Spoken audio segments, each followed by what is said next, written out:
DGISPR ने बड़ा मोहतात reaction दिया है। अफराद और इदारों के खिलाफ गैर मुनासिब ज़बान इस्तेमाल की जाए तो रद्द-ए-अमल आना फितरी है।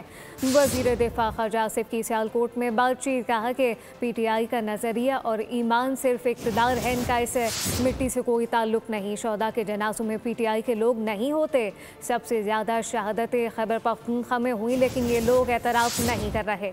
एतराफ़ का तरीका ये है कि शोहदा के जनाज़ों में जाएँ, शोहदा के हक़ में आवाज़ बुलंद करें, दहशत गर्दों की हिमायत मत करें।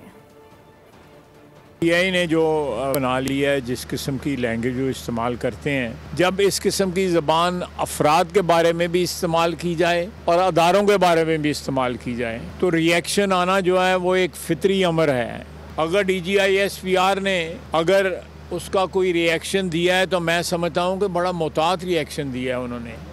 मैंने आज तक कई जनाजे जो है शहीदों के पढ़े हैं। मैंने कभी PTI का बंदा उन जनाजों पे नहीं देखा। एक सूबे में इनका इक़्तिदार है और उस सूबे में सबसे ज़्यादा शहादतें हो रही हैं, लेकिन ये उन कुर्बानियों को एक्नॉलेज नहीं कर रहे। एक्नॉलेज करने का तरीका यह है कि उनके जनाजों पे जाएं, अपने जो मुजाहिद हैं, जो शहीद हैं, उनके हक़ में आवाज़ उठाएं, तालिबान के हक़ में आवाज़ ना उठाएं, दहशत गर्दों की हमायत ना करें। जब इस किस्म का रवैये रखे जाएंगे तो फिर उसी तरह की ज़बान इस्तेमाल की जाएगी।